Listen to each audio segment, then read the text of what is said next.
Madanlal limited 185 कोटी.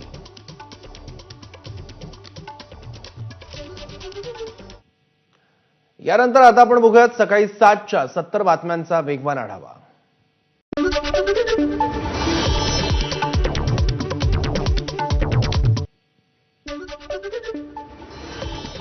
केंद्रीय निवडणूक आयोगाकडून इलेक्टोरल बॉन्ड्सचा डेटा अपलोड. भाजपला सर्वाधिक 8,603 वेळा तर काँग्रेसला 3,146, शिवसेनेला 355 वेळा इलेक्टोरल बॉन्ड्स. लोकसभा निवडणुकांची तारीख आज जाहीर होण्याची शक्यता. केंद्रीय निवडणूक आयोग आज पत्रकार परिषद घेणार असल्याची माहिती. लोकसभेची यादी जाहीर होताच महाराष्ट्र भाजपच्या तयारीला वेग. महाविजय 2024 समितीच्या सदस्यांची आज मुंबईत महत्वाची बैठक. प्रदेशाध्यक्ष चंद्रशेखर बावनकुळे, श्रीकांत भारतीय, प्रवीण दरेकर यांच्यासह महत्वाचे नेते राहणार उपस्थित.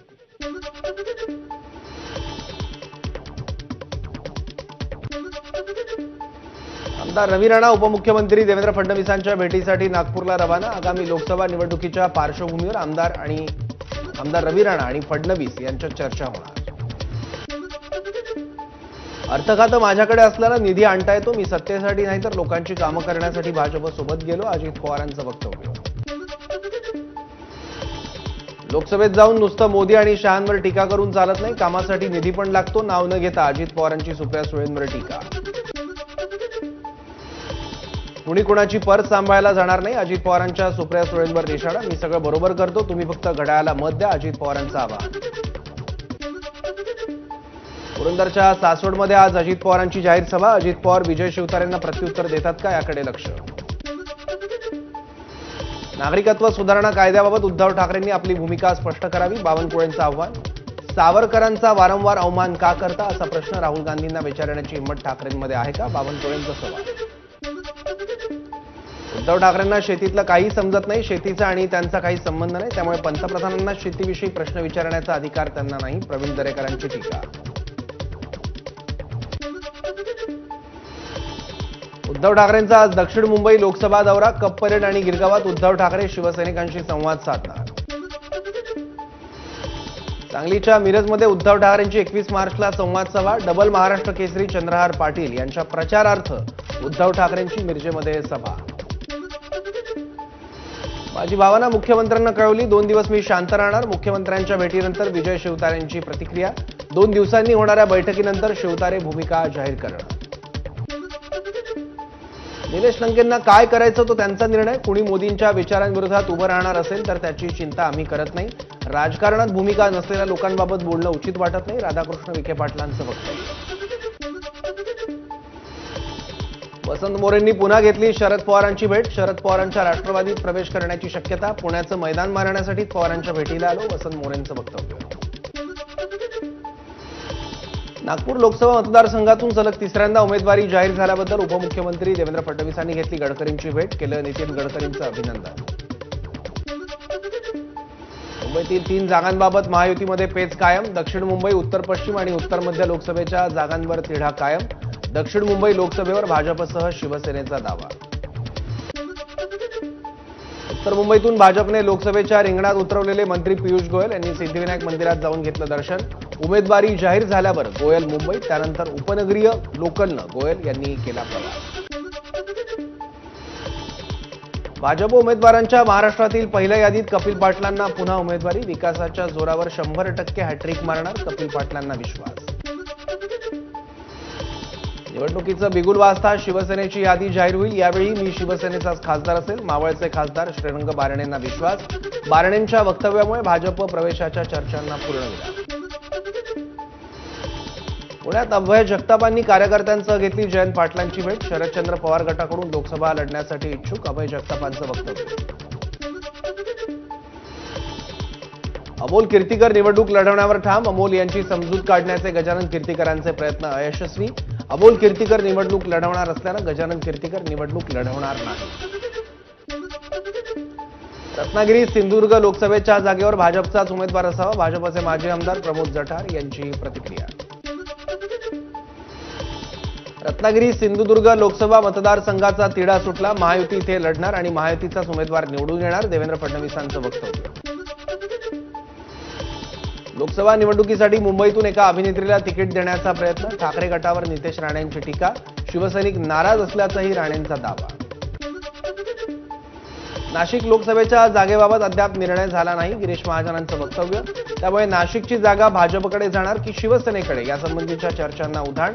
2च दिवसांपूर्वी श्रीकांत शिंदेंनी केली होती हेमंत गोडसेंच्या नावाची घोषणा.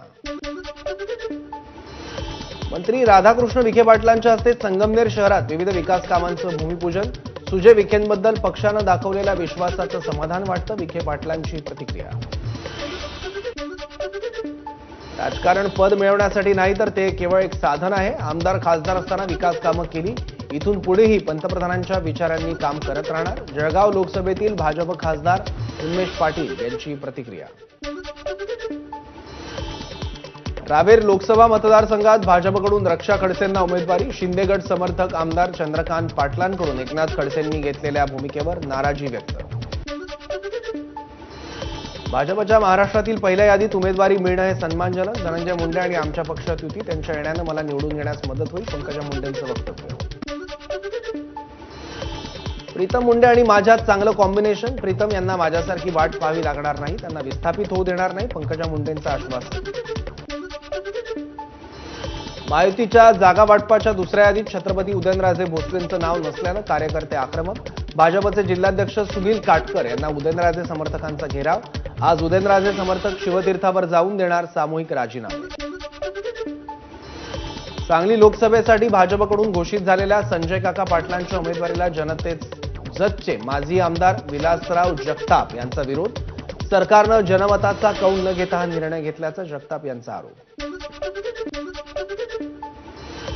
परभणी लोकसभा मतदारसंघामध्ये महायुतीच्या पदाधिकाऱ्यांची बैठक. उमेदवार कोणी असो निवडून येणार तर महायुतीचाच उमेदवार, पदाधिकाऱ्यांकडून विश्वास व्यक्त. वसंतराव चव्हाणच नांदेडचे भावी खासदार. नांदेडचे आमदार मोहन हंबर्डे यांचं वक्तव्य. नांदेड हा भाजपचा नाही तर काँग्रेसचा बालेकिल्ला. काँग्रेस कमिटीकडून आम्ही वसंतराव चव्हाणांचं नाव लोकसभेसाठी पाठवलं, हंबर्डे यांची माहिती. अकोल्यातून भाजपच्या अनुप धोत्रेंना उमेदवारी जाहीर. धोत्रेंचे प्रतिस्पर्धी समजले जाणारे माजी गृहराज्यमंत्री रणजित पाटील आणि नारायण गव्हाणकरांची भेट घेऊन त्यांचे आशीर्वाद घेणार, अनुप धोत्रेंचं वक्तव्य. अकोल्यात ठाकरे गटानं बोलावली प्रमुख पदाधिकारी आणि कार्यकर्त्यांची बैठक. लोकसभा निवडणुकीच्या पार्श्वभूमीवर कार्यकर्त्यांना पाचारण. आमदार नितीन देशमुखांसह नेते मंडळींची उपस्थिती. शिवसेना ठाकरे गटाचा अकोला लोकसभा मतदारसंघावर दावा. माजी आमदार गजानन दाळू गुरुजी यांचं नाव एकमतानं सुचवलं. अकोल्याची जागा काँग्रेसला जाणार असल्याची होती चर्चा. ठाकरे गटाचे खासदार विनायक राऊत शिर्डी लोकसभा मतदारसंघाच्या दौऱ्यावर. लोकसभा निवडणुकांच्या पार्श्वभूमीवर महाविकास आघाडीच्या बैठका सुरू. 16 मार्चला शिर्डीत इंडिया आघाडीचा मेळावा होणार, विनायक राऊतांची माहिती. मनोज जरांगेंनी आता राजकीय पुढाकार घ्यावा. त्यांच्या विरोधात अदृश्य शक्ती काम करते. त्यांचा एक व्हिडिओ मॉर्फ करण्यात आलाय, त्यावरून त्यांना बदनाम केलं जाईल, प्रकाश आंबेडकरांचं वक्तव्य. चंद्रपुरात निर्भय बनो सभेचं आयोजन. असीम सरोदेंनी ठाकरे गटात परतण्याच्या तयारीत असलेल्या शिवसेनेच्या 12 आमदारांची वाचून दाखवली यादी. राष्ट्रीय स्वयंसेवक संघाच्या अखिल भारतीय प्रतिनिधी सभेची नागपुरात आजपासून बैठक. 17 मार्चपर्यंत चालणाऱ्या बैठकीचं रेशीमबाग येथील डॉ. हेडगेवार स्मृतिभवन परिसरात आयोजन. उद्धव ठाकरेंनी पनवेल दौऱ्याच्या वेळेस अँब्युलन्सचं उद्घाटन न केल्यानं ठाकरे गटाचे पदाधिकारी नाराज. मुख्यमंत्री एकनाथ शिंदेंच्या उपस्थितीत कार्यकर्त्यांचा शिवसेनेत पक्षप्रवेश.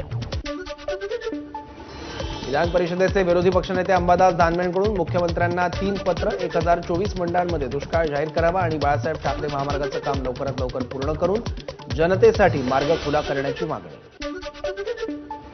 काँग्रेसकडून शेतकऱ्यांसाठी किसान न्याय गॅरंटीची घोषणा. हमीभाव, जीएसटी मुक्त कर्जमाफी, आयात निर्यात धोरण, पीक विमा यांचा आज समावेश. राहुल गांधींकडून शेतकऱ्यांसाठी 8 घोषणा जाहीर.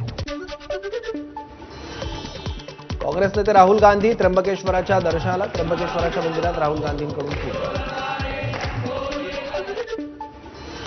नाशिकच्या सारडा सर्कल परिसरात राहुल गांधींना जेसीबीनं हार घालण्याचा प्रयत्न करणाऱ्या पदाधिकाऱ्यांना सुरक्षा रक्षकांनी रोखलं. संतप्त सुरक्षा रक्षकांनी तोडला जेसीबीवरील हार. राहुल गांधींची भारत जोडो न्याय यात्रा आज पालघर, भिवंडी आणि ठाण्यात. यात्रेदरम्यान राहुल गांधींचा रोड शो आणि सभेचं आयोजन. राहुल गांधींची भारत जोडो यात्रा उद्या मुंबईत येणार. या पार्श्वभूमीवर काँग्रेसच्या शिष्टमंडळानं घेतली मुंबई पोलीस आयुक्तांची भेट. 6,700 किलोमीटरचा प्रवास करून भारत जोडो यात्रा मुंबईत दाखल होणार. त्यामुळे आनंदाचं वातावरण. राहुल गांधींच्या सभेला इंडिया आघाडीतील नेते मंडळी उपस्थित राहणार. वर्षा गायकवाड यांची माहिती. भारत जोडो न्याय यात्रा ही देशाच्या फायद्यासाठी ठिकठिकाणी राहुल गांधींचं स्वागत केलं जात आहे. 17 तारखेला यात्रेच्या समारोपावेळी इंडियाची मोठी सभा होणार. बाळासाहेब थोरातांची माहिती. कांदा प्रश्नावर लोकांमध्ये काही प्रमाणात नाराजी. निर्यात बंदी उठवावी यासाठी आम्हीही प्रयत्न केले. जास्तीत जास्त कांदा निर्यात कशी होईल यासाठी प्रयत्न सुरू. मंत्री छगन भुजबळांचं वक्तव्य. जेएनयूमध्ये छत्रपती शिवाजी महाराजांचं अध्यासन केंद्र उभारण्यासाठी 10 कोटी रुपये मंजूर. सांस्कृतिक कार्यमंत्री सुधीर मुनगंटीवार यांच्या पुढाकारानं निधी मंजूर. शिवराज्याभिषेकाच्या 350व्या महोत्सवी वर्षाच्या अनुषंगानं उपक्रम. मुंबई उच्च न्यायालयाचा पान मसाला विक्री करणाऱ्या कंपनीला दणका. पान मसाल्यावरील बंदी उठवण्यास हायकोर्टाचा नकार. उत्तर प्रदेश सरकारला नसेल पण महाराष्ट्र सरकारला नागरिकांच्या आरोग्याची चिंता. हायकोर्टानं सुनावलं. पालघरच्या जव्हारमध्ये विविध विकास कामांचं लोकार्पण आणि भूमिपूजन सोहळा. सार्वजनिक बांधकाम मंत्री रवींद्र चव्हाण यांच्या प्रमुख उपस्थितीत झाला कार्यक्रम. कार्यक्रमाला जव्हारकरांची पाठ. मुंबई गोवा राष्ट्रीय महामार्गावर पत्रादेवी ते खारेपाटण सुशोभीकरणाचा केंद्रीय मंत्री नारायण राणेंच्या हस्ते शुभारंभ. त्यामुळे सिंधुदुर्ग जिल्ह्याच्या सौंदर्यीकरणात भर पडेल. नारायण राणेंचं वक्तव्य. पंढरपूरच्या विठ्ठलाचं चरणस्पर्श दर्शन आजपासून 1.5 महिन्यांसाठी बंद राहणार. विठ्ठल मंदिरातील गाभाऱ्याचं काम करण्यासाठी मंदिर प्रशासनाचा निर्णय. या काळात रोज सकाळी 5 ते 11 वाजेपर्यंत मुखदर्शन सुरू राहणार.